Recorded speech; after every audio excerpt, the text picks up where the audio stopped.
Good day, everyone. Before we start the presentation, let me introduce myself. My name is Yauza Ilmadika Putra. Today, I'll be presenting an analysis of Cloudflare Warp, a significant IT-based service that has transformed how users interact with the internet.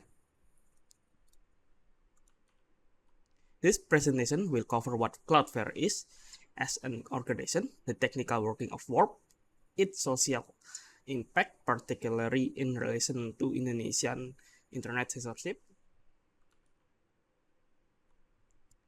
What is Cloudflare? Cloudflare emerged in 2009 as a response to the evolving challenge of internet security and performance. Founded by Matthew Prince, Lee Holloway, and Michael Zetlin, the company initially focused on providing protection against distributed denial of service or DDoS attack. What began as Project Honeypot, a system to track malicious web activity, evolved into one of the world's largest cloud network platform. At its core, Cloudflare operates as a content delivery network (CDN) and a distributed domain name server (DNS) provider.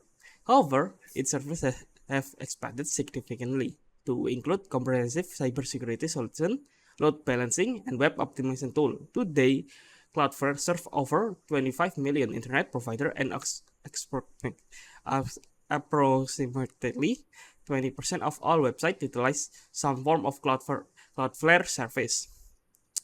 Warp specifically represent Cloudflare vendor in the consumer-focused privacy and security tool. Launched in 2019, Warp functions as modern VPN, or virtual private network alternative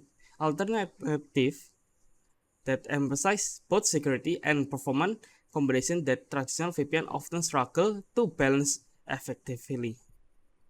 How Cloudflare work? Technical analysis. Cloudflare Warp functionally is built upon several sophisticated technical frameworks that differentiate it from conventional VPN servers. To understand its operation, we must examine its architecture and protocol. The WireGuard Protocol Foundation.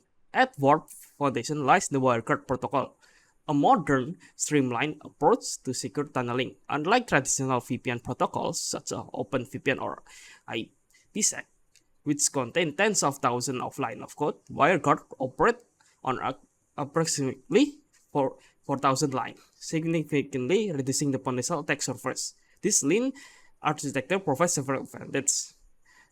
First, enhanced security. The minimalist code base was facilitated throughout the security audits and reduce vulnerability point. Second, improve performance. WireGuard establish connection more rapidly and maintain them with lower computational overhead.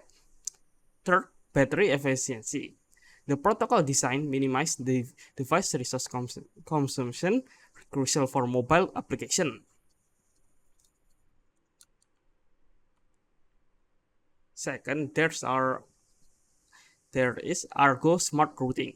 Warp implement Cloudflare proprietary Argo Smart Routing system, which contain analyzed network condition across global internet to identify optimal path for data transmission. This system works as follows. First, real-time cohesion mapping. Cloudflare network monitor latency and packet loss across thousands of internet routes. Second, dynamic path selection. Rather than routing traffic through a single predetermined server, Warp intelligently select the most efficient path based on current condition. Third, border gateway protocol optimization. The system can prevent BGP inefficiencies that often cause internet traffic to take suboptimal routes. Societal impact on Indonesia internet censorship. Indonesia has implemented one of Southeast Asia's most extensive internet censorship regime, primarily through its Internet Positive program. This regulatory framework administered by the Ministry of Communication and Information Technology or Kominfo restrict access to numerous websites deemed inconsistent with national value or regulatory requirement. Cloudflare Warp has emerged as a significant factor in this technical landscape for several reasons. Accessibility to restricted content. Warp provides Indonesian internet users with the technical capability to circumvent the national filtering system. Unlike explicit VPN service, which may be targeted by regulatory measures, Warp's primarily marketing as a performance and security tool has allowed it to operate somehow under the radar of censorship authorities. This has created a space where Indonesian citizens can access globally available content that would otherwise be restricted.